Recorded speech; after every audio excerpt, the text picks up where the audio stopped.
Tour and Brandon Scott. It is wild, folks, wild. Ann and I are having time slips, but before we get into that, Linda Howe has an equally phenomenal report. What a dreamland this is, I have to tell you.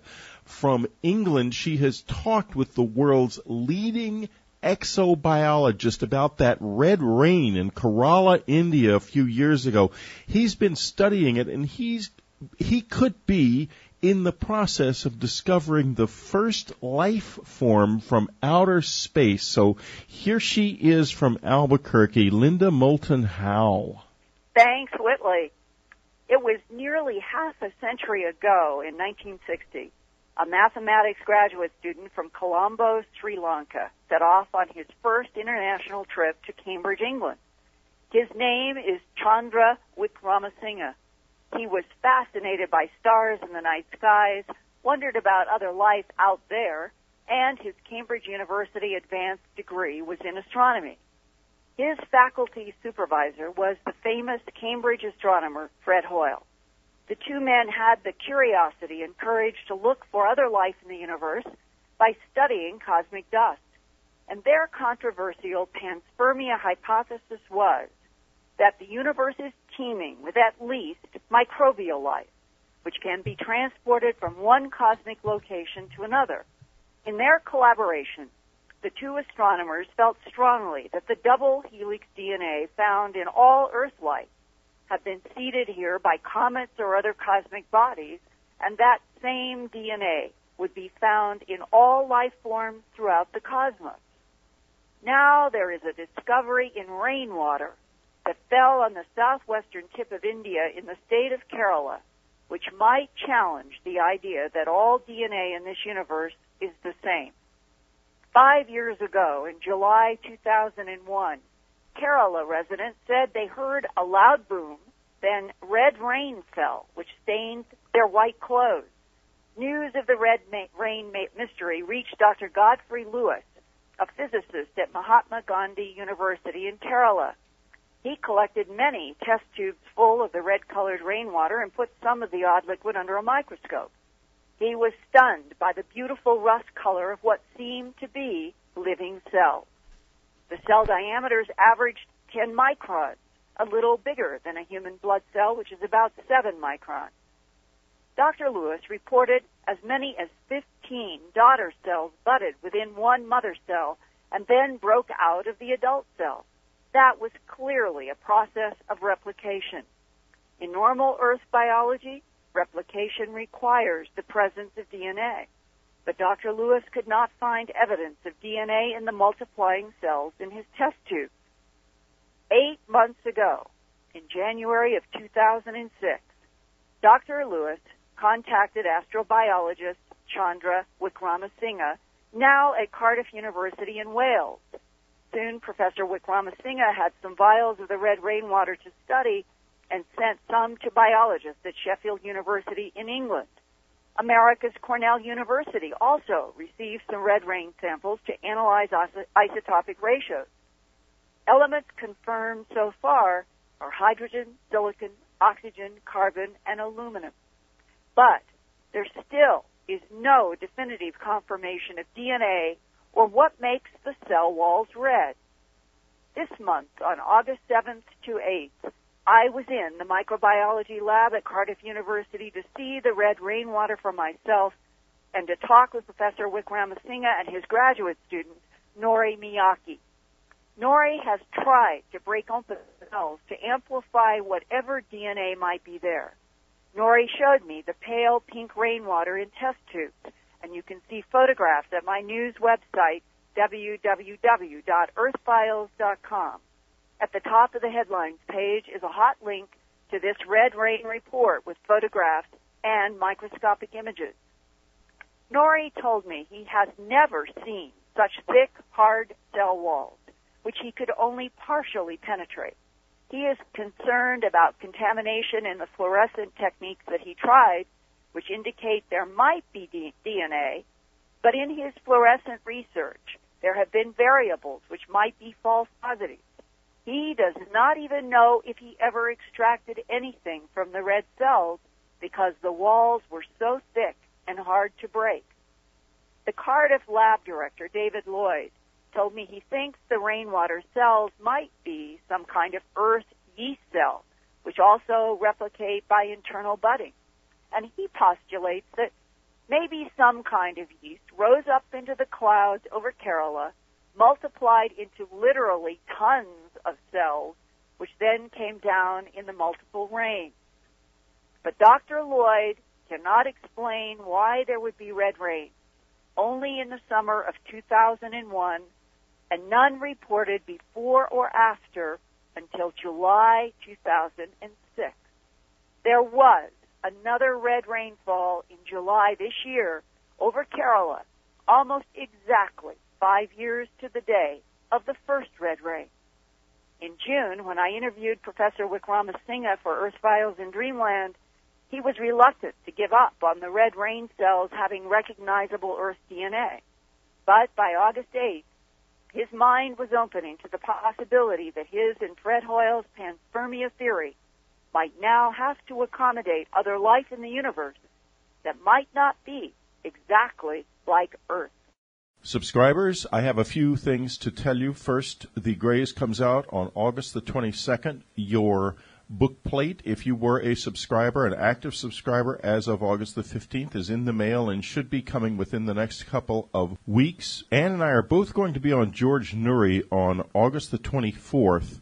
I think you'll find that fascinating. You'll also find Ann's diary, which is up right now in the regular part of the unknowncountry.com website under Ann's diary. Just take a look at it. You'll find it quite fascinating. I think I certainly did. It's the first time she's ever really talked about some of the things that actually happened to her during the time we were interacting with the Grays. Chapter 3 of the Grays should be available soon for you to download from the subscriber section. The first 3 chapters will be available and remain available in the subscriber section. I will not be reading past, however, chapter 3. Also, tomorrow, Saturday the 19th, from 9 to 10 a.m. Pacific Time, I will be in the chat room live in the subscriber section, so you're welcome to come visit with me there, and I'll be there from time to time from now on. We're not using our chat room enough, and I want to get back to it. It was a lot of fun, and it's something we should continue to do. Now let's rejoin Dreamland and Dr. Lowell's interview. On the basis of the evidence that I've seen, I have to come on this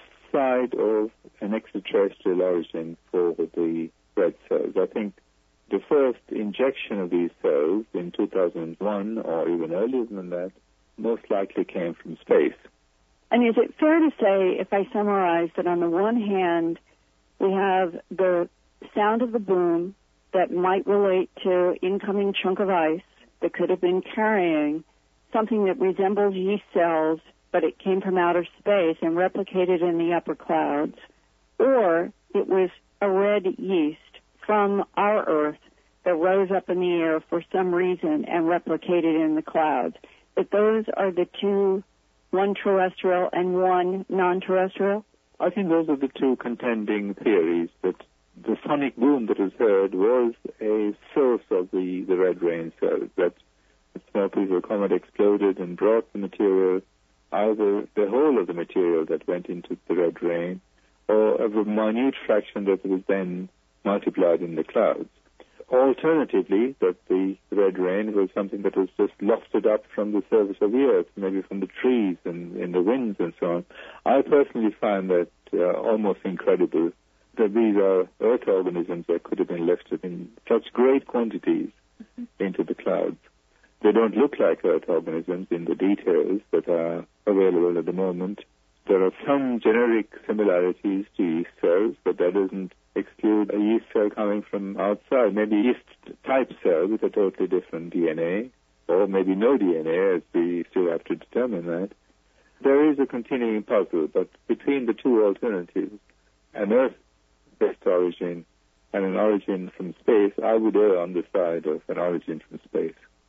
Could you explain also, there's been a recent rain? Yeah, this was something that was quite surprising. I found the news on an internet site. I got hold of Godfrey Lewis and friends in Kerala, and they confirmed that there was such an episode almost 5 years to the day after the events of 2001.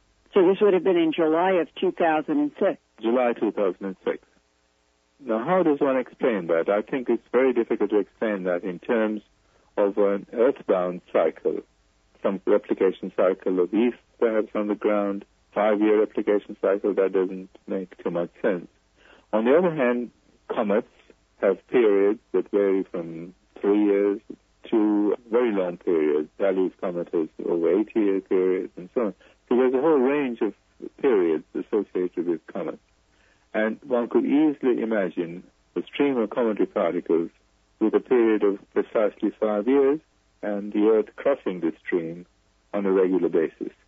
Why that stream crossed over and entered the Earth's atmosphere at Kerala might remain a problem, but I think there are ways of explaining that as well. Why Kerala, the southwest corner of India, and not other places on our Earth?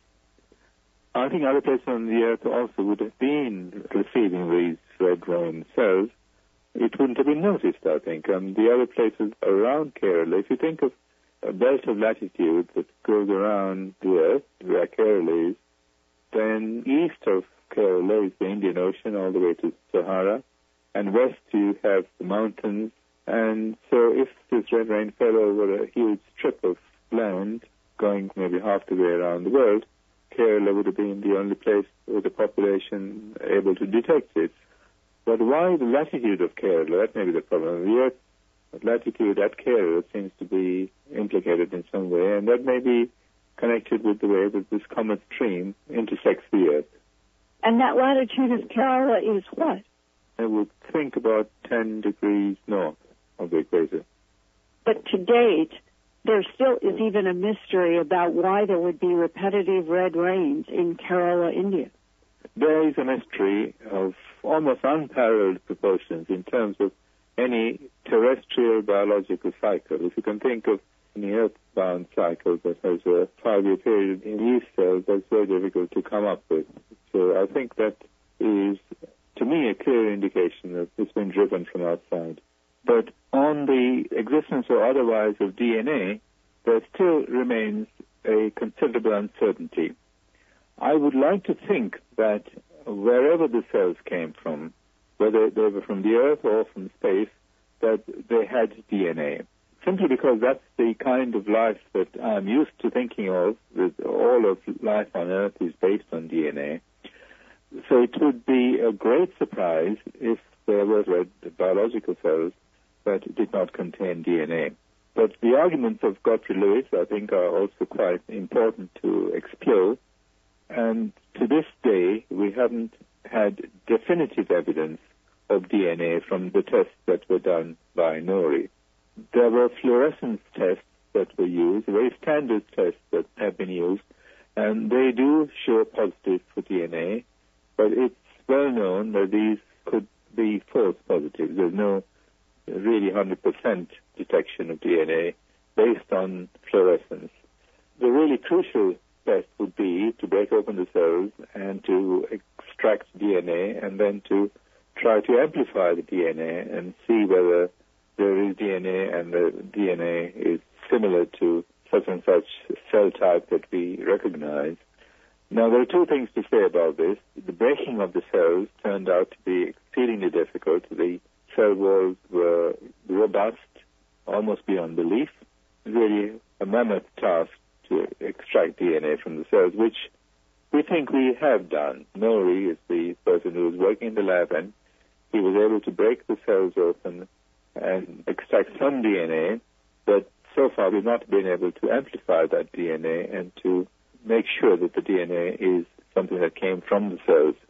It's very easy to have contaminants in the process of breaking the cells and extracting what is inside them. I thought that Nori had said that he was not happy with what he had been able to do with the cell walls so far, that he didn't feel that he had actually been able to penetrate them the way he wanted to extract material as he normally would with normal cells. I think that's true. I mean, I looked at some of the pictures, the electron microscope picture and the optical microscope pictures of his broken cells. There was evidence of broken cell walls and fragments of cells and so on. But there was also very little evidence of anything that came out of those cells. And I think that the bottom line, that we have to identify something that came out of the cells as being the DNA that we amplify, or we try to amplify. That is actually part of the red rain cell and not some possible contaminant from the problem of penetrating the cell. Yeah, that's right. The problem of penetrating the cells, as I said, was horrendous, and he had to use various techniques of using ice, for instance, water ice, and then cracking open the water ice. There were techniques that were very prone to introduce contaminants, and this is the uncertainties that we have at the moment. Is it possible that that thickness of the cell would then have evolved because you need some kind of real serious protection in an outer space environment? I think that's true. The thickness of the cell wall is a great protection against ultraviolet radiation. And so also is the pigment. The red pigment, whatever the pigment is comprised of, also could be a protection against ultraviolet light. And I think all the indications to me are that these cells can withstand very harsh conditions, can withstand the conditions of entry, high-speed entry into an Earth's atmosphere, and also could survive high doses of ultraviolet radiation. We'd like to do experiments to verify this, to subject the cells to high doses of UV and see what happens to them. These experiments haven't been done yet. We're planning them in the near future. Now, the identity of the red pigment, it's been 5 years now since that first red rain. Why do you think that that red pigment, or whatever it is that makes the cells red, has not yet been identified? The samples were available to us only relatively recently, so we haven't had much time to do all the tests that are possible. I think the tests so far would exclude a heme, iron-based pigment. Carotenoids, which are the other red, yellowish pigments, they seem to be a strong candidate for the red coloration.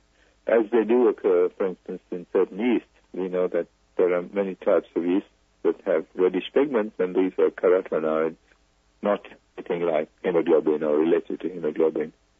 Now, in the yeast that we know, what purpose does the red pigment serve? I think the yeasts, again, present in the atmosphere, they're blown around in the Earth's atmosphere.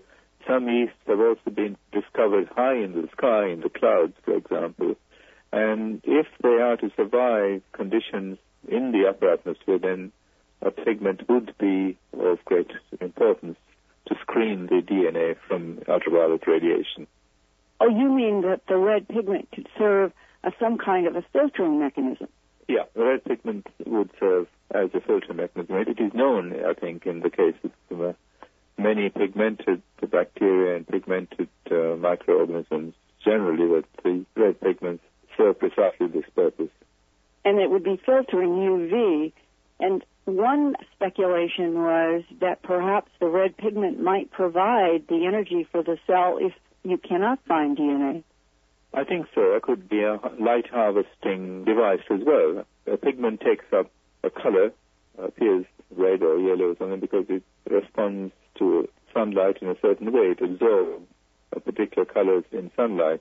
The radiation that is so absorbed could also be light harvesting, could produce energy, could be energy source for the cell.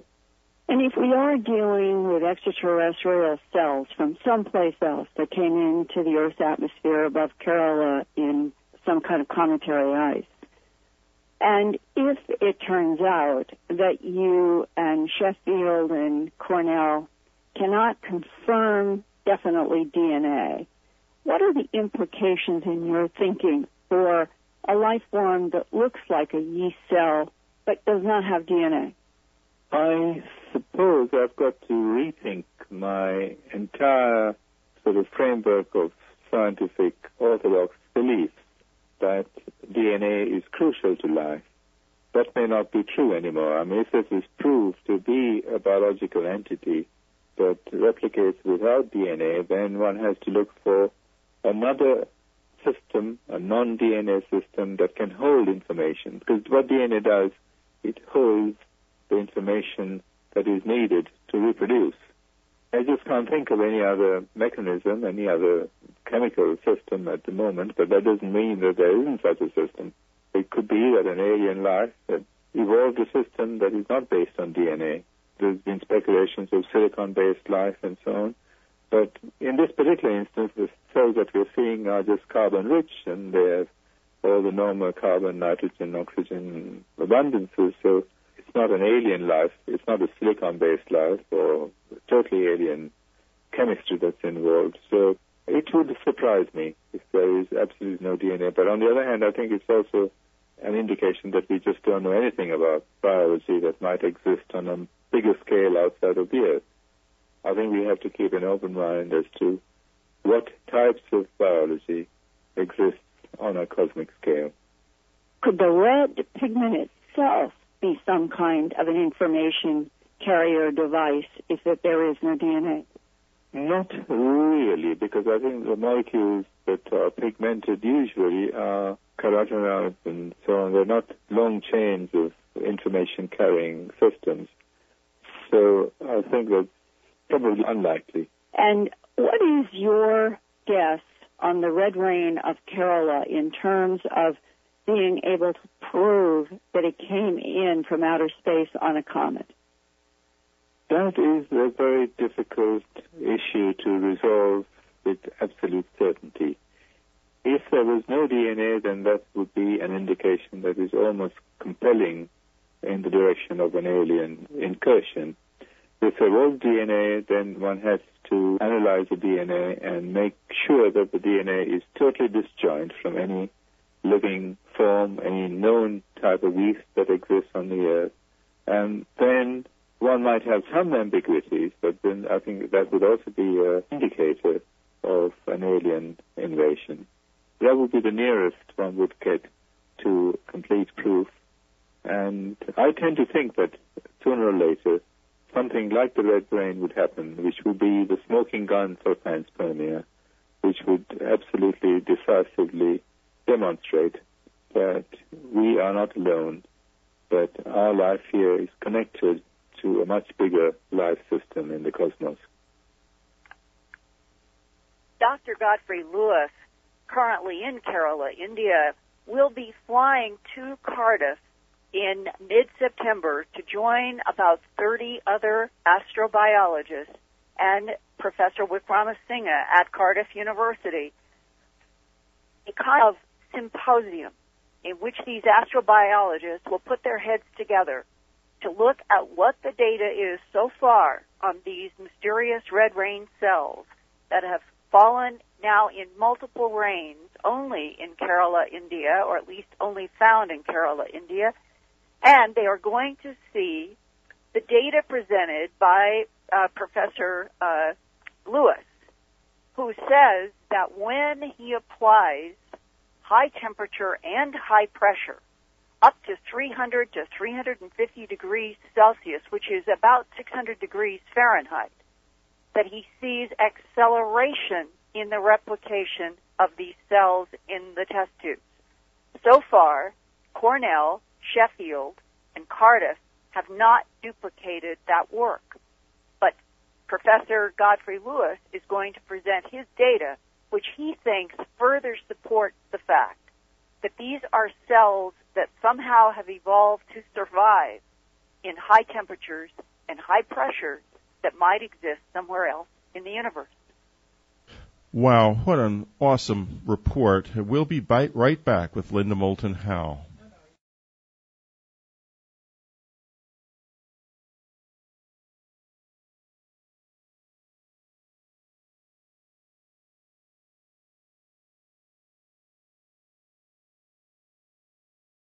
This is Whitley Strieber. We're talking with Linda Moulton Howes, who has just come back from England. And Linda, that was quite frankly an awesome report. It could be the first report of an alien life form. Now, what do you make of the fact that the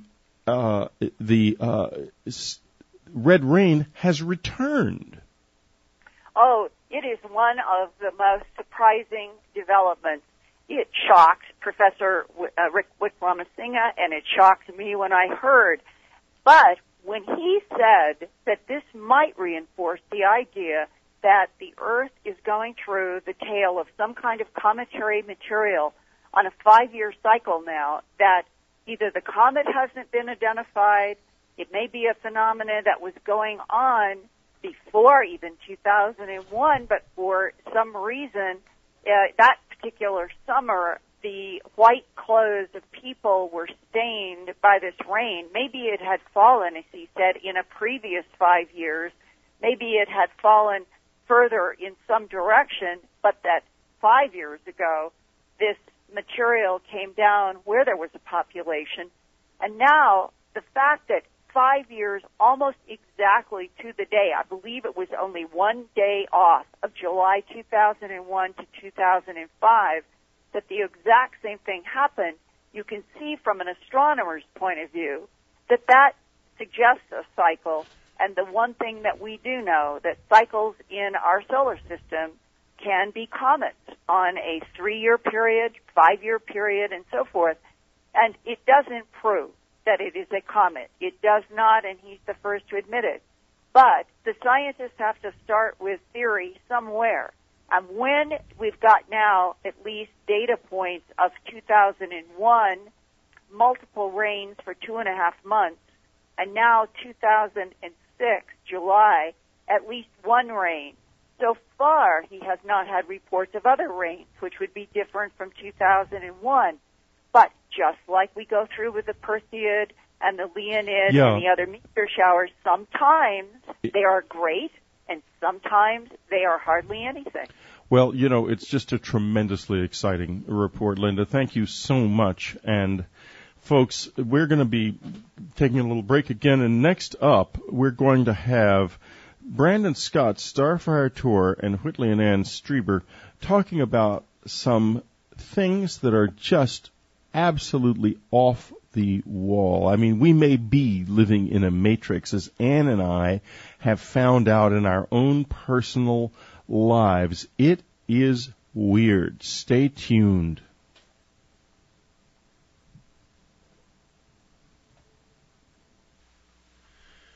We're back today with Starfire Tour and Brandon Scott because things are unfolding in this weird world of time slips in our own lives, in the lives of Whitley and Ann Strieber and Starfire Tour and Brandon Scott, as lived together as friends and also separately. And we're going to be discussing the whole nature of this time slip issue and what it may mean to us. I'd like to welcome both Starfire Tour and Brandon Scott to Dreamland. Starfire has a list which you can join. Brandon is a magician, a man of many talents, an actor, probably many other things that I don't even know about. And I would like Starfire first, if you could, to tell us about your list and how to get to it. Thank you. It's called the Interdimension List. It's at Yahoo Groups, and it's a chat and research list on my discovery and research into time shifts, time travel, timeline anomalies, the paranormal, even UFOs. Anything and everything unusual. Okay, and so you get to that by going to Yahoo Groups, which is pretty simple to do, and then going to Interdimension. That is correct. That's correct. And Brandon, where are you best reached? Hi. Best way to reach me is my website is my name, brandonscott.tv. So brandonscott.tv will keep us up with your doings. And I have to tell you, by the way, and this is one of the things that makes all of this, for me, a little more delightful. Brandon is an excellent magician. I mean, I have seen him perform, and it's wonderful. And some of this stuff happened at the Magic Townhouse, or the Magic Castle, in West Hollywood. I guess it's in Hollywood, in California, which is a place where magicians by the zillions hang out. There are magic acts going on there all the time during the evenings. And in addition to that, it's full of secret passages. So there we were in the middle of all of this. And Ann Strieber is also with us. And I'm here. Yes, Ann is here. I'm the one who had the incredible experience in the ladies' room at the Magic Castle with Starfire Tour. Yeah, this is, and we'll get into this in just a minute. This is all so bizarre and strange for me because I have had, as you know, folks, some very extraordinary experiences in movement through time myself. And Ann and I had one together a few days ago, which is one of the reasons we're doing this program, because it just was so very, very unusual. Now, before we get into the specifics, though, I think it would be worth listening to Starfire tell us how you got into this, and then we'll get into with both of you what you think may be going on, because one thing that will happen, Magic Castle or no Magic Castle, there is something very real happening here. We've documented these experiences quite carefully, and one of them especially has a resonance involving the Bible code and the recent failed prophecy of apocalypse that occurred on August the 3rd that's hair-raisingly bizarre. So do stay tuned. Now, Starfire, where do you kind of come from? And your real name can't even be Starfire Tor, and if you want to divulge it, we'd be fascinated. Well, my birth name is Astrid Tor, so Astrid Starfire is a nickname of Astrid, and I'm adopted, and I have a mundane adopted name too, but I mostly don't use it. Sometimes I write under both names, but mostly it's Starfire Tor these days. So, the past couple of decades. Somewhere back in there's a Gail Jones, but we'll stick with Starfire Tor. Understood. Right. It's not a secret. It's just I prefer one over the other. You like Kramer. Exactly. I hope I don't enter rooms that way. No. Anyway, I started off just very much the way anyone else would, discovering about time shifts and timeline anomalies. I experienced them. Just like you did with the newspaper, which you'll be talking about, or what happened to Anne and I at the Magic Castle ladies' restroom. Which riveted me, folks. I mean, we're living in the Matrix. It's real. It's got to be. So right. Go ahead. So, I think the very first one that I experienced was years ago. I had a disposal in my kitchen, and used to flick it on, and disposal went on. You flick it off, and the disposal goes off. And one day I went in, and the polarity had reversed. You flick it on, it goes off. You flick it down, it goes on. And then I noticed things in my home were changing. I had a bureau, and it had these brass handles. And one day I woke up, and the brass handles were now gray, and behind it was plastic. And these things were happening again and again and again, and I just wouldn't let it go. I wanted to know what it was, and that began my journey. This is the difference between you and the rest of us. You wouldn't let it go. I mean, these are things we all, and folks, if you look at your life, you will find it's full of them that you put aside, but there's something else there, and that is one of the things I'm finding is that my mind is literally programmed to filter this out. Like I will see in the papers from time to time, and I just saw one the other day, and of course, Natch, I can't remember who it was. An actor was mentioned who I thought was dead. And I was stunned to see his name there, but then I thought, well, he must not be dead, I must be wrong. But what I'm beginning to think is, I'm not wrong. I'm just somewhere else. How do you react to that? Well, that is a phenomenon of time shifts that I call the time shift living dead. That's because we don't just live in one timeline. We have multiple coexisting timelines, and we are moved around from timeline to timeline as of our consciousness and awareness. We actually exist in all of the timelines, but we only have an awareness and consciousness in one dominant one. As events are changed through time shifts and the timeline is edited, we suddenly find ourselves in a slightly altered timeline. So in one timeline, someone can be alive, and another timeline, someone can be dead, simply because that's the way history panned out. And that's how the time shift living dead happens. It tells you that a time shift has occurred. So if you know that someone died, and now you're seeing that they're alive, that's a pretty big marker that our timeline has been edited. And your brain was programmed to accept the change and not notice anything, except, as you've noticed, there are glitches. And those glitches allow us to see the flaw in the program, and that's how I travel down the road to discover that not only that time shifts are real, that they even exist. Whitley, Ann, it's the biggest secret in the world. It is, Starfire. And I wanted to say, I recently asked Fred Alan Wolf, who is a quantum physicist, and these guys... I admire him very much. Oh, yeah, these guys are the top guys in the science community. Okay, I said to him, I was interviewing him for subscribers, and I said to him, I have a theory. I think that mediums, and I have met a lot of mediums lately, just by happenstance or karma or whatever, and these are people, as you probably know, who contact the dead. And I said, I think what these people are doing is they are going into a parallel universe where the people they are contacting have not died. And I thought he was going to say, well, that's a bunch of, And he said, I agree with you. Yeah, absolutely.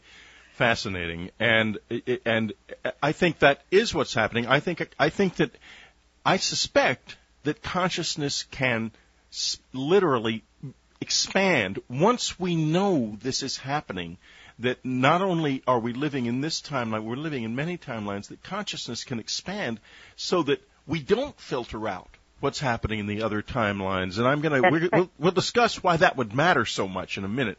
But before we do that, Brandon, I have seen you perform. I want to bring up a man I knew years ago. Ann and I both knew, and Ann will, as I'm talking, she's going to lean in and corroborate this. We saw this man, Joseph Stein, disappear before our eyes. And he was a big guy, too. He was not the kind of guy you would think could ever disappear. No, he wasn't near any trees, anything. He simply disappeared, and so did his wife. That's correct. Yes, it is. Yeah, we saw this. I saw him, not with Ann, but with 7 or 8 other people do this alone. He was walking down a path toward us, and he just disappeared before all of our eyes, and we were standing there agog, and he proceeds to walk up behind us. He was in the Gurdjieff Foundation, and he goes, "Ha, ha, what are you, a bunch of sleeping fools?"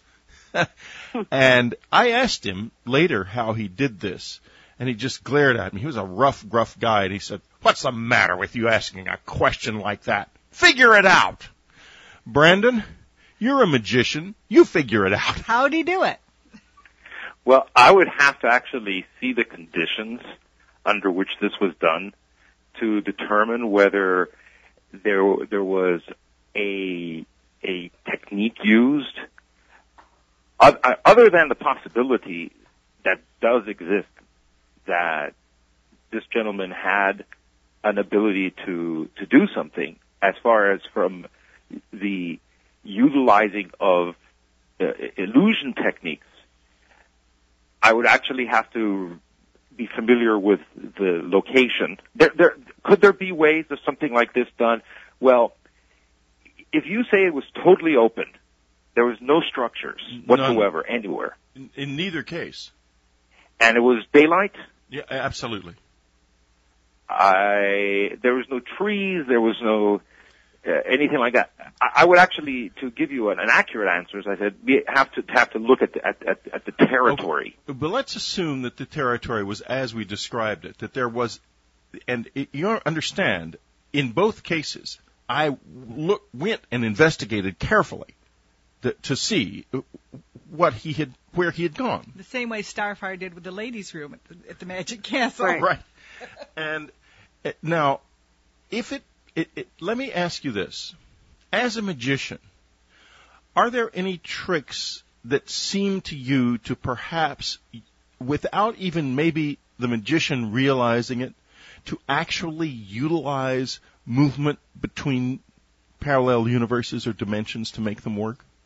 Or have you sensed that ever? Okay, not in what we call stage magic. But you have in your real life, Brandon. Yes, Exactly. I'm just being very, very sensitive in sharing with you the difference between stage prestidigitation illusion and then the alchemy of being able to understand nature and phenomena and that kind of magic. Two different things.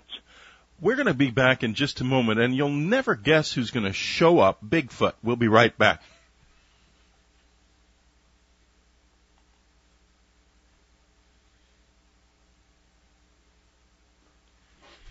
This is Whitley and Ann Strieber, and we are doing Dreamland together today with Brandon Scott and Starfire Tour, exploring parallel dimensions, time slips, and all manner of things along these lines. And magic, real magic. Real magic, right. As well as comparing it, because Brandon is a master magician, a prestidigitator, an illusionist, to stage magic and the abilities and skills of a stage magician as applied to these bizarre experiences.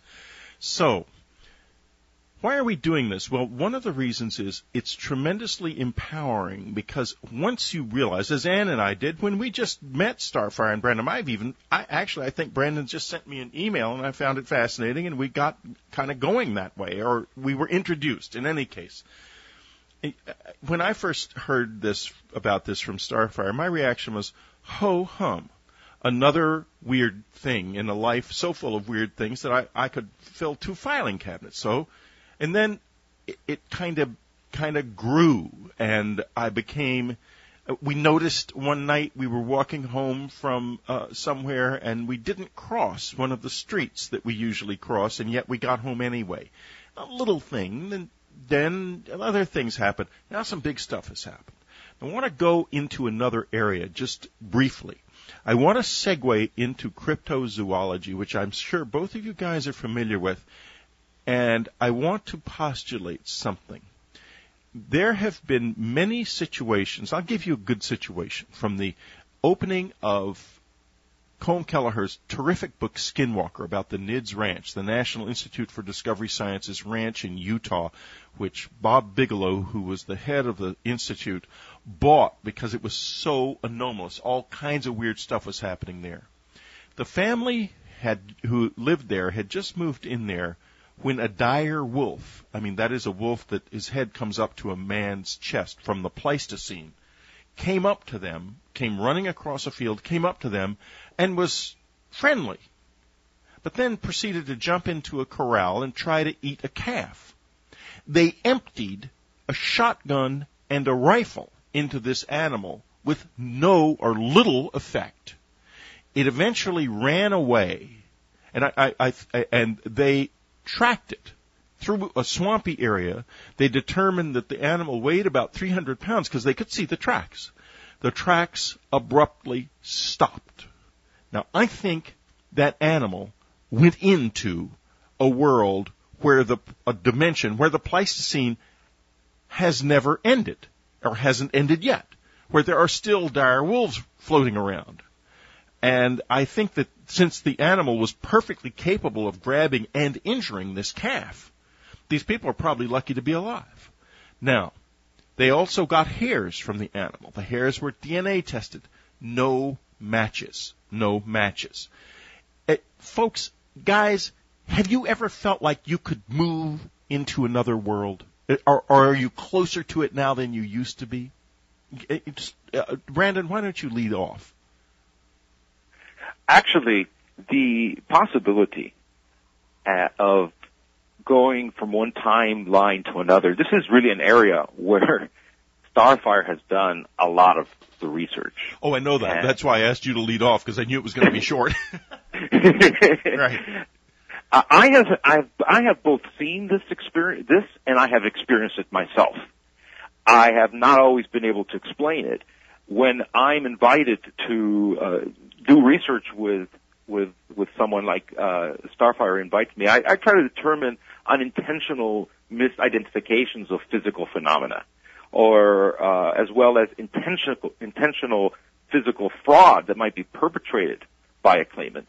And a lot of times I can't really explain what happens to me. I mean, many situations by myself and also with Starfire where we were in one place and bang, suddenly we're in another, where things appear and disappear. There was a recent event at a vortex where a little boy appeared clinging to my leg.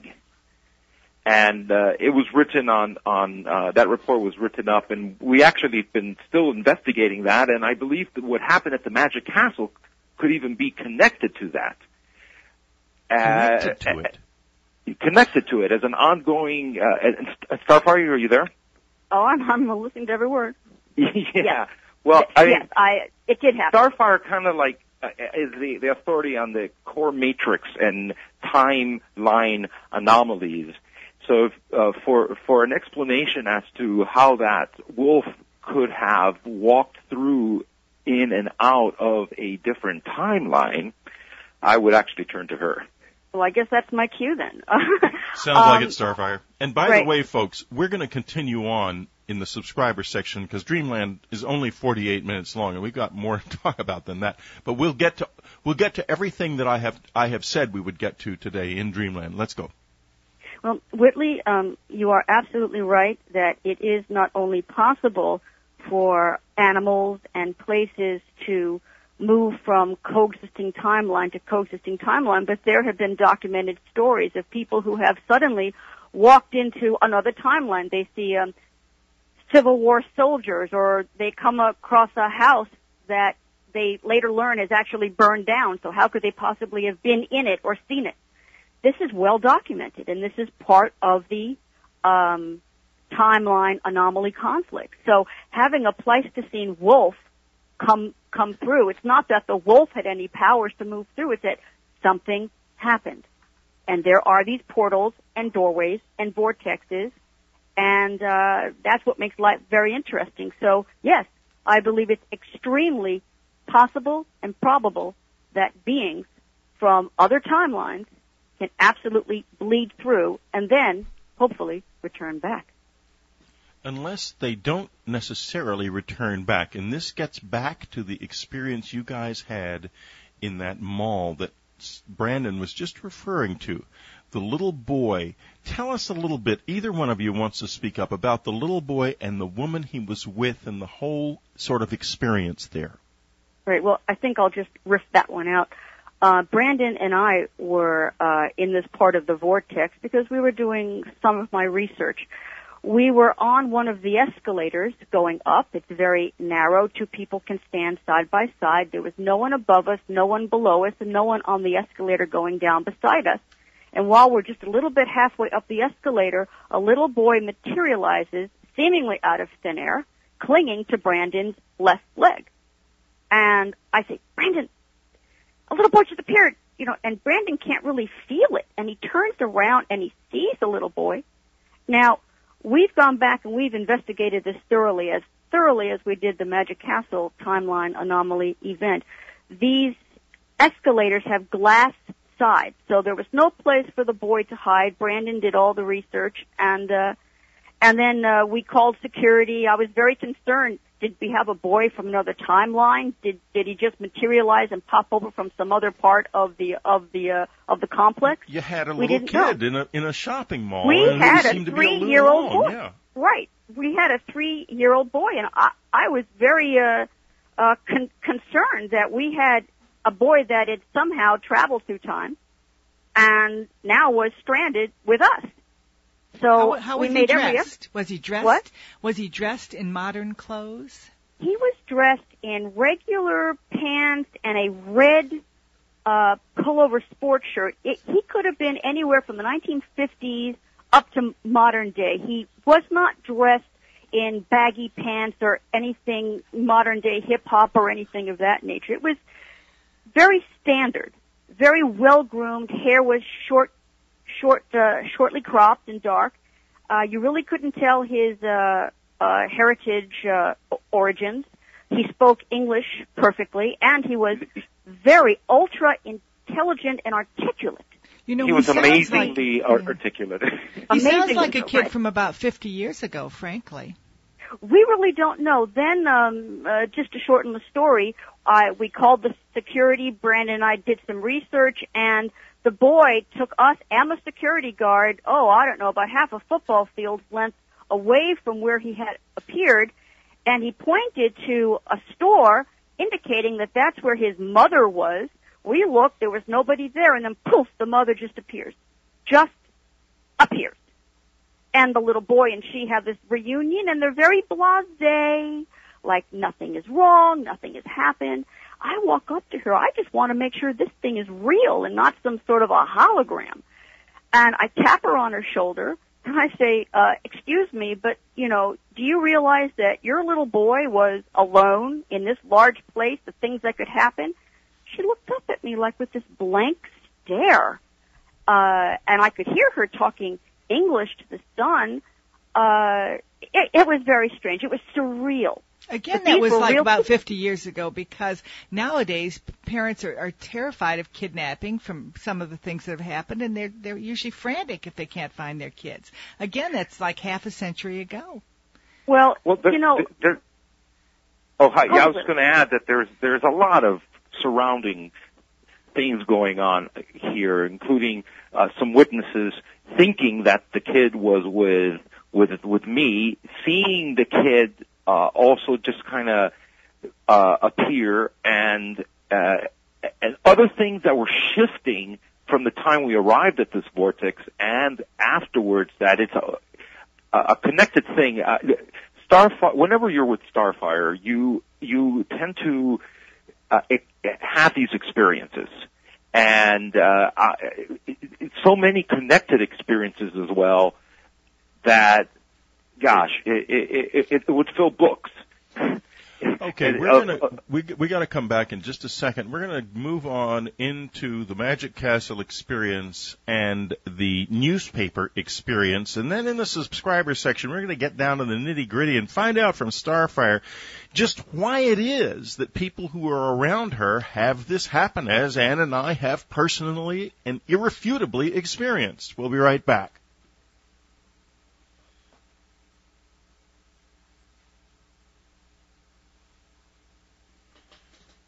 This is Whitley Strieber. It's Dreamland. And Ann Strieber, too. Right, it's Dreamland, and we're doing it together today along with Starfire Tour and Brandon Scott. Now we're going to go, the four of us, back to a lovely evening at the Magic Castle.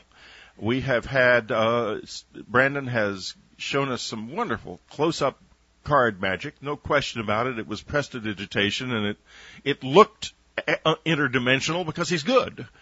Now, however, something happened. Annie, why don't you begin the story? Well, Starfire and I wanted to make sure that we were running on empty for Brandon's show, so we go to the ladies' room. And we go in the ladies' room, and there are 2 stalls in it, and both are empty. Guys, you may not know this, but ladies always make sure the stalls are empty before they go in. And it's small. And it's small. It's a small room. Small room. And there's one door. We both go in the same door. I go out first, and I call out to Starfire. I said, I'll be waiting out front. So I'm standing in the doorway, right in front of the closed door, waiting for Starfire to come out. And a woman comes rushing past me. Now, I didn't see her go in, but she came past me on the way out. And as soon as Starfire came out, I told her about this. The woman was wearing a very distinctive skirt, which I then described to Whitley, who was standing nearby. And Starfire said, let's investigate this further. Now, my witness is this. I was standing up a set of 3 or 4 stairs, actually looking down at the bathroom when Ann came out. I didn't see a soul come out behind her at all, ever. I never saw this person until after Ann and Starfire had described the way she looked, until afterwards. Okay, now Starfire, why don't you tell what you experienced? Everything that Ann said. She left the ladies' room before I did, maybe a minute or so. I called back to her, said I was just moments behind her.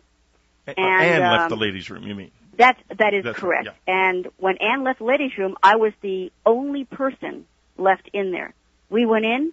There was only the 2 of us. It was empty except for us. There were only 2 stalls, very small space, and 2 small sinks. Not even room for a chair in there. So when I came out of my stall, all I had to do was turn left to wash my hands at the sink. And maybe a few feet in front of me was the one and only door in and out. But as I come out of the stall and I turn left to the sinks, suddenly there's this woman and we almost collide. Now, I'm thinking, what a klutz I am. Because, my brain is not thinking, where did she come from? My brain isn't going there. I'm just thinking, got to get my hands washed, got to get to Brandon's show. Now, bear in mind that I was also watching the door before Ann came out. I never saw this woman go in, not before Ann came out, not after Ann came out. So, right. Okay. Now, that is very important because most of these anomalies happen when you're not expecting them. So the observations that people make are very, very important because you never know when something's going to become an event and you've got the evidence. A good lesson, and in this case, total coincidence that I just happened to be standing there and watching, because if you went to the Magic Castle, you'd see why I was kind of waiting there, because I'm being an old-fashioned guy. I don't want to hang out right next to a ladies' room. On the one hand, although I did screw up my courage after this happened, and I went into the ladies' room and looked at it, and it is exactly as they described.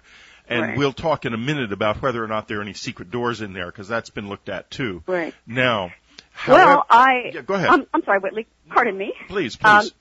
So when I opened the door to go out, that's when Ann came right up to me. She was very excited, saying, a lady came out and she didn't go in. I went, could you repeat that? And she did, and I immediately understood what she was saying. But what I was very impressed about was how intellectually Ann was looking at the entire event. She wasn't trying to theorize or fantasize or make anything more of it. She knew that something unusual had occurred, but she was willing to see it through just in case it was something normal. Or, as you said, one of those tricky little hidden doors at the Magic Castle where the woman came through. That's why she was never seen going through the front door, and she just exited. But as it turns out. At this point, Ann then came up to me and told me essentially what had happened. I then said, well, I didn't see her. Ann said, well, I will describe her skirt. And Ann described her skirt to me, which was very unique. Yeah, it was kind of a lace pattern, and I couldn't remember if it was lace or a printed skirt that looked like lace, but I had never seen anything quite like it. And remember, Starfire, then we met up with Scott, and we described it to him. And with Brandon Scott, and he suspected that he knew who it was. That's right. Right. Brandon, at this point, why don't you tell your part of the story? Well, I was getting ready for my show, and it was after my show that we went, you shared with me what had happened, and I did recognize that I could identify this person, and we found her so that you could interview her, and Starfire could interview her in the way she does, where without front-loading a person, she can find out what experience that person had of that timeline anomaly. And the Magic Castle does have, a lot of magical things going on, and from what I had previously known and then researched thereafter, that particular ladies' room is not trapped with anything.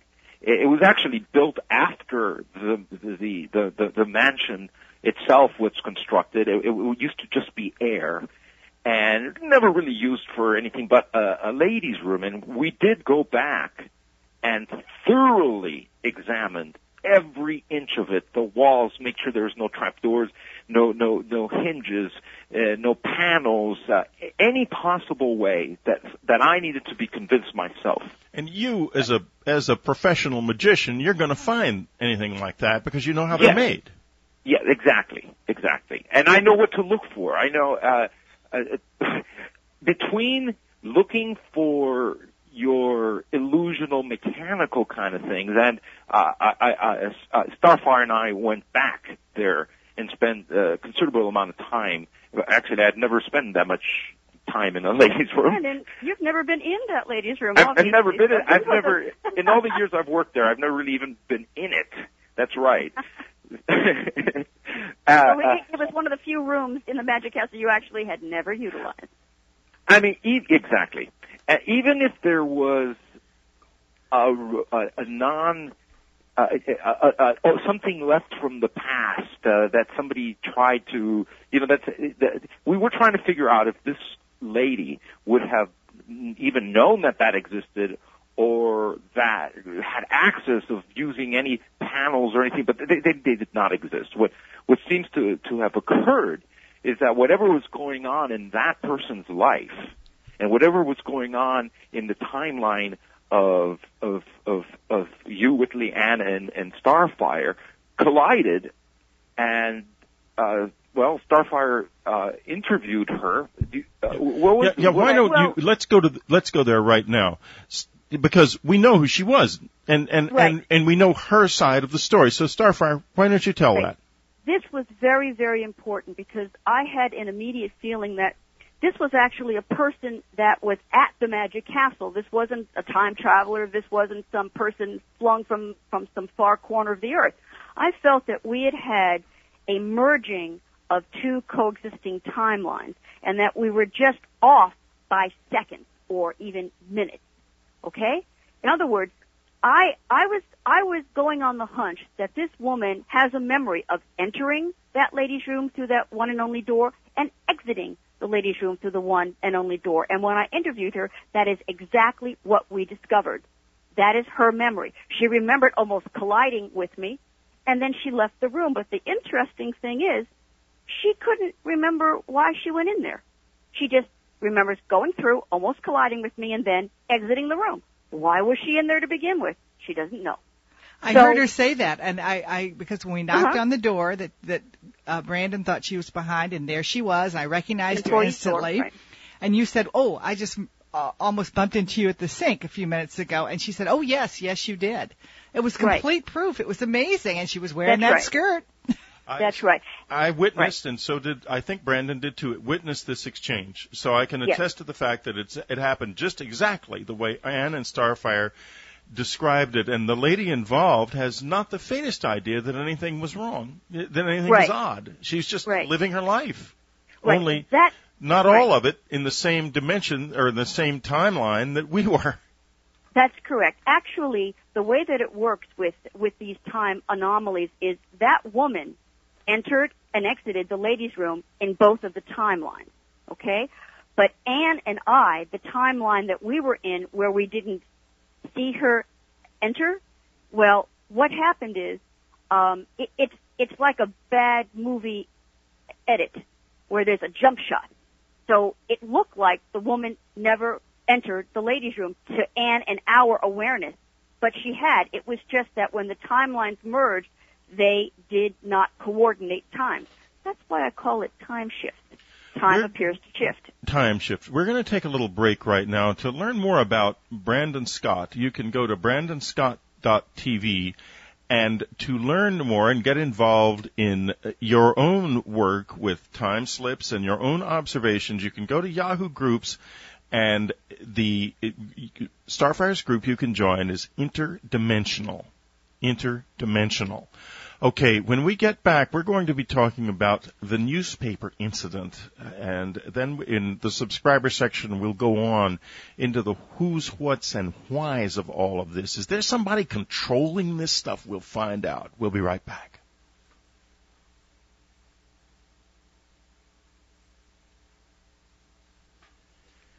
This is Whitley Strieber. And Ann Strieber. And we're interviewing Starfire Tour and Brandon Scott together about time slips, because we've had some lately, Ann and I, since meeting Starfire, the person who spreads time slips like the smallpox used to be spread. Or at least spreads awareness of them, I should say. Because what happens, and what I'm hoping will happen with these shows, is that by becoming aware of this possibility, you begin to notice it more in your own life. Many years ago, we noticed that the UFO experience is somehow catching, and that when you get together a whole bunch of people who have these experiences with people who do not, very often the people who do not start having them. And I have a feeling that time slippages may be the same sort of thing. Okay, now, it's the morning of August the 3rd. Ann and I are sitting out on our little balcony. We're here in California, and the Mexican political problems having flushed us out, so for the time being. And we're here, and I'm reading the LA Times. And I open the weekend section, and I read about a movie being made by Claude Chabrol. Claude Chabrol, right, based on a Ruth Rendell novel called 13 Steps Down. 13 Steps Down. And I say, great, 13 Steps Down. He's made 13 Steps Down into a movie. This should be fun. Ann is a big Ruth Rendell fan, and I had sort of become one after seeing some British TV movies based on Ruth Rendell's work. And we both love French films. Right. And we like Marc Chabrol, so it's perfect. Claude Chabrol, yeah.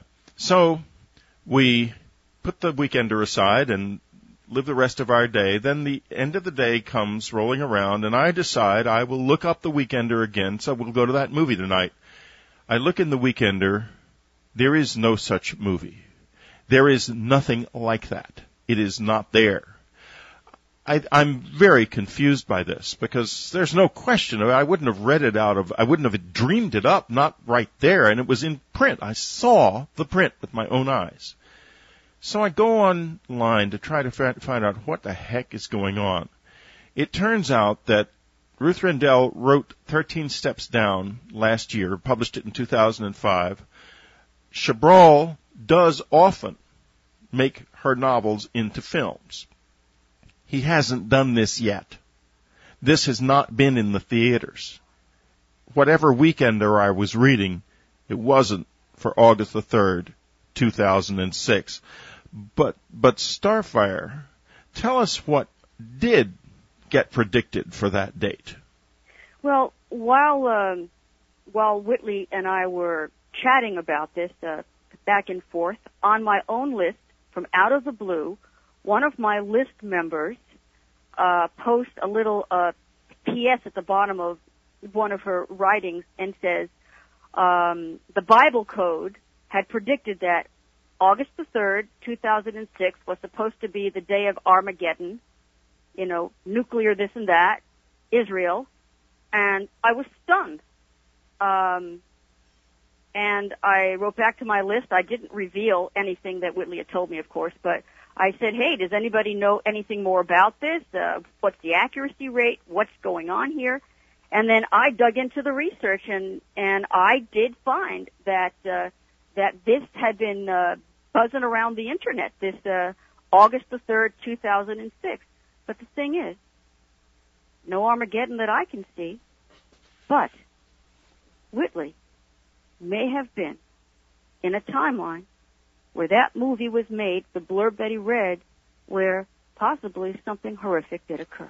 Now, the night before, I had one of the worst and most vivid nightmares I can remember in a long, long time. It was a nightmare in which the community we are in had been invaded by terrorists, something like 1,000 or so terrorists, a quiet American city, and they were going house to house, just murdering everybody. They'd killed all of the police, and it was going to take days for the military probably to get here, and everyone was going to be killed, and I was desperately trying to phone my son, who lives not in this area, he lives up in San Francisco, but to tell him that this terrible thing was happening, and also to warn him about how to hide. And then I realized that we had to hide, and we couldn't hide. There was no way to hide. Thank God we're not in this timeline. I mean, yeah, it was absolutely like a terrible timeline. Then fire. There was everything burst into flames at the same time, including our own bodies. And I saw Anne burst into flames. I realized I was on fire, and then I woke up in not fire, but a cold sweat. Then I went back to sleep again after thinking, one thing you can't always do well, Strieber, is you are a good nightmare maker. And that was a doozy. So I had a glass of water, went back to sleep. Uneventful until that morning. During the day, I had numerous horrific visions of these sorts of things. And I am wondering if maybe this didn't happen. It did happen. It was true in another timeline. And it happens to be a timeline in which maybe Ruth Rendell published that novel a year or two before, and Claude Chabrol has already made that movie, which it would be very interesting if he does make it in the future. Right. Now, one of the things that we talked about was wondering if you had somehow sent yourself a trigger across time about this event, and so that you would remember reading the blurb. Exactly. Maybe it's a communication from me across time saying that this event happened in that timeline, and maybe therefore to warn us in this timeline. Is that something like what you're saying? That's very, very possible. The one thing that we know for sure is you experienced a timeline anomaly that I call a dual timeline memory conflict. You absolutely not only have this event, but because you read it to Anne, that's a double witness. So you can't even say, I must have not remembered that right. No, it's established. You read something that in the current timeline that we're now dominant in, it doesn't exist. And the fact that you had these nightmares, and then I found this whole thing about this Bible code. Now, we don't know whether that other timeline was about a disaster. We don't know whether the Bible code is true, but to find this coincidence, I don't believe in coincidences. One thing is for sure, you triggered yourself to remember, to remind you that the timeline had changed. Now, possibly you're going to remember a whole lot more. That's the way it works. That's interesting. I haven't so far. I've been very much wanting it to put it in my past, quite frankly, because it's not something I want to think about. It was horrific. Let me ask you guys this, or I guess, again, this is really a question for you, Starfire. What happens to the other timelines? In other words, I'm in this timeline now. If that other timeline is real, I'm dead in that timeline. And where I lived is ruined. Now, so right now, in this timeline, you're a time shift living dead. If in that other timeline, if that dream was actually a retained memory from a coexisting timeline where you died, then you are technically a time shift living dead in this timeline, not to be alarmed about, because a lot of us that happens to. Now, I want you to think of the core matrix where all the programs for all the coexisting timelines come from. It's something like the hard drive on your computer. And the first time that we talked about this, I explained to you that think of timelines as being copies of scripts. You make a copy, and each copy is an edited version. Now, every single version you keep a copy of on your hard drive. Well, that's the way it is with coexisting timelines. They are always there, but they are saved, and they run in the same space. They're not parallel timelines. They're actually just altered by frequencies. It's a change in frequency. So they're all stacked. There could be hundreds, thousands, millions of them. I can't tell. But every time that there's a change in a timeline, it alters. Only one timeline will become dominant. Now, it's when you retain an awareness, your brain retains an awareness of more than one timeline, that's when you have a dual timeline memory conflict. And that's what happened with your newspaper.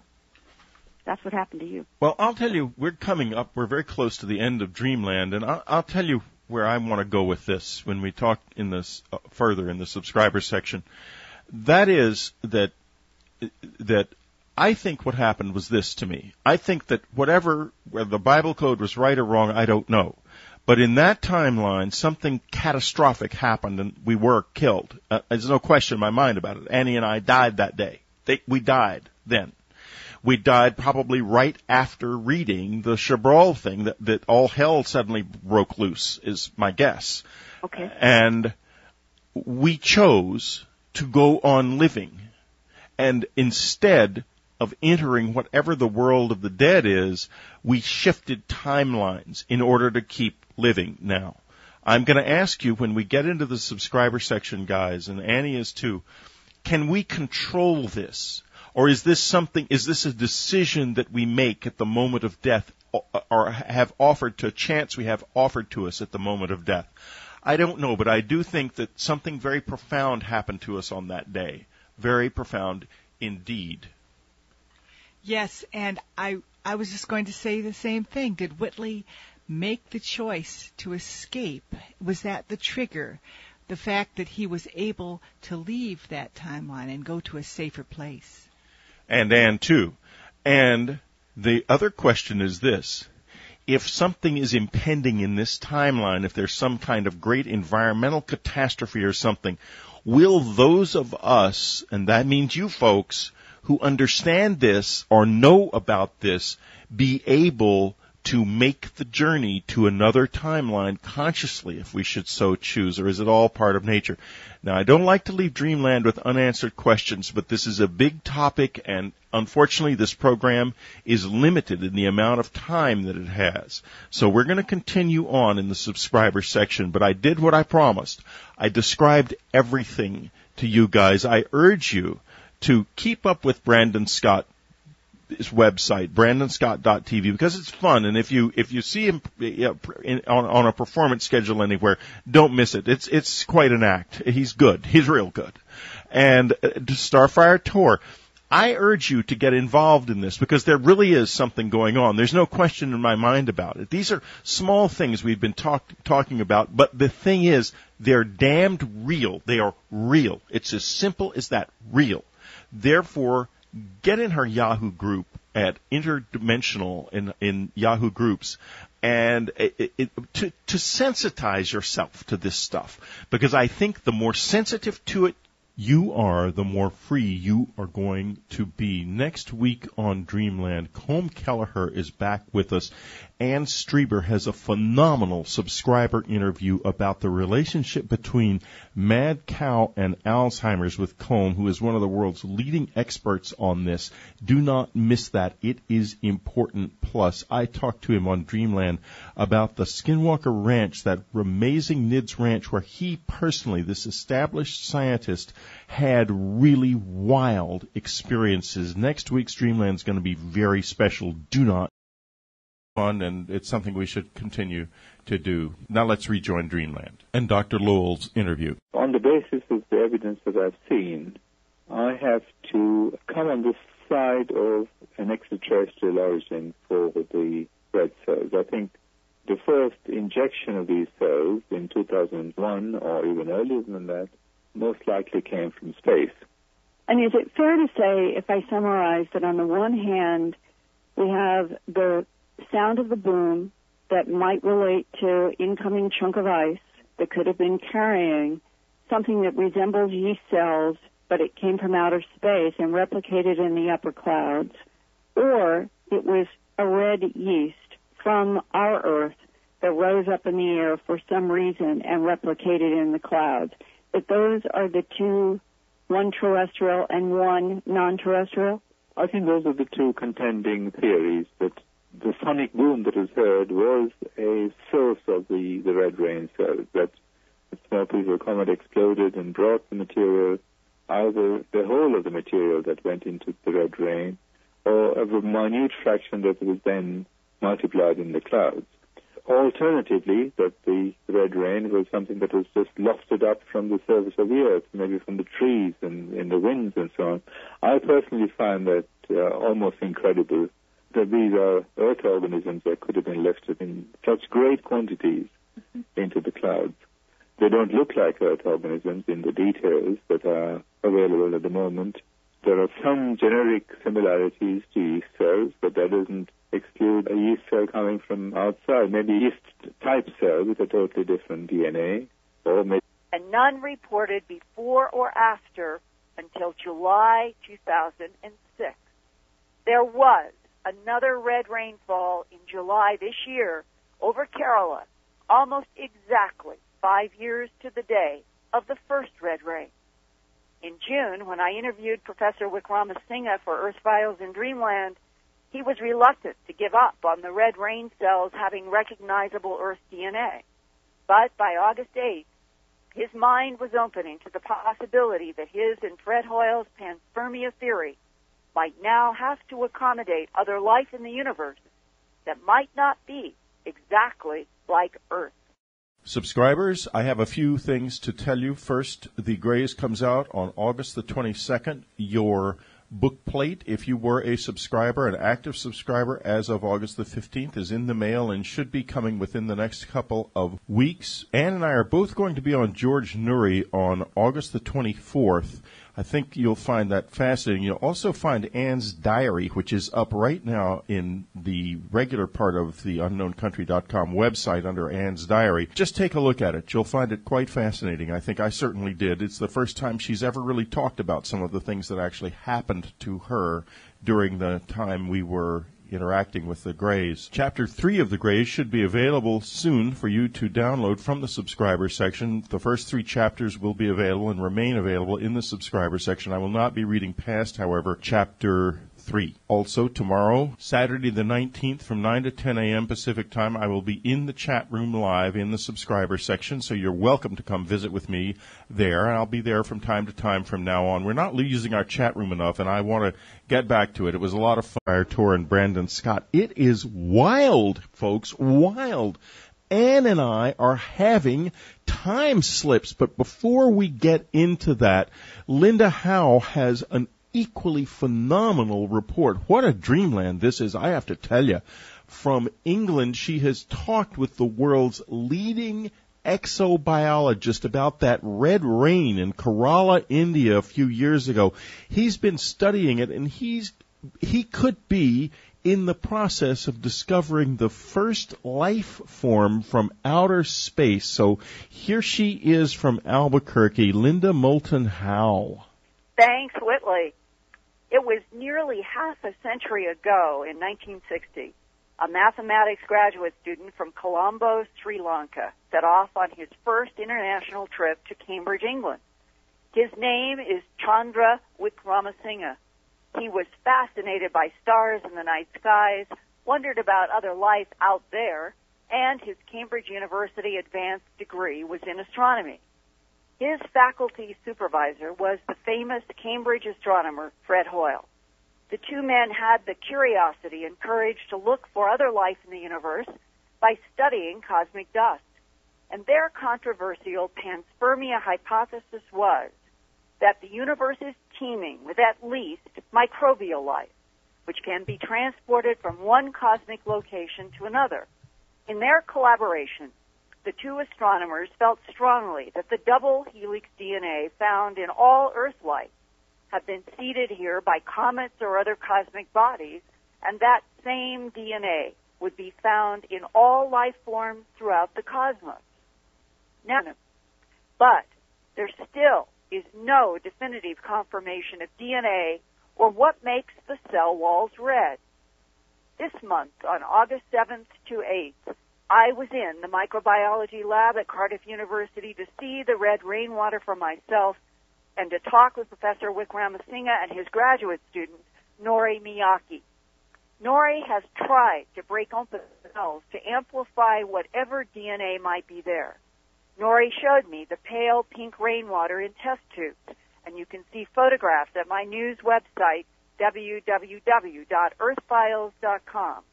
At the top of the headlines page is a hot link to this red rain report with photographs and microscopic images. Nori told me he has never seen such thick, hard cell walls, which he could only partially penetrate. He is concerned about contamination in the fluorescent techniques that he tried, which indicate there might be DNA, but in his fluorescent research, there have been variables which might be false positives. He does not even know if he ever extracted anything from the red cells because the walls were so thick and hard to break. The Cardiff lab director, David Lloyd, told me he thinks the rainwater cells might be some kind of earth yeast cell, which also replicate by internal budding. and he postulates that maybe some kind of yeast rose up into the clouds over Kerala, multiplied into literally tons of cells, which then came down in the multiple rains. But Dr. Lloyd cannot explain why there would be red rain. Only in the summer of 2001, now there is a discovery in rainwater that fell on the southwestern tip of India in the state of Kerala, which might challenge the idea that all DNA in this universe is the same. 5 years ago, in July 2001, Kerala residents said they heard a loud boom, then red rain fell, which stained their white clothes. News of the red rain mystery reached Dr. Godfrey Lewis, a physicist at Mahatma Gandhi University in Kerala. He collected many test tubes full of the red-colored rainwater and put some of the odd liquid under a microscope. He was stunned by the beautiful rust color of what seemed to be living cells. The cell diameters averaged 10 microns, a little bigger than a human blood cell, which is about 7 microns. Dr. Lewis reported as many as 15 daughter cells budded within one mother cell and then broke out of the adult cell. That was clearly a process of replication. In normal Earth biology, replication requires the presence of DNA. But Dr. Lewis could not find evidence of DNA in the multiplying cells in his test tubes. 8 months ago, in January of 2006, Dr. Lewis contacted astrobiologist Chandra Wickramasinghe, now at Cardiff University in Wales. Soon, Professor Wickramasinghe had some vials of the red rainwater to study and sent some to biologists at Sheffield University in England. America's Cornell University also received some red rain samples to analyze isotopic ratios. Elements confirmed so far are hydrogen, silicon, oxygen, carbon, and aluminum.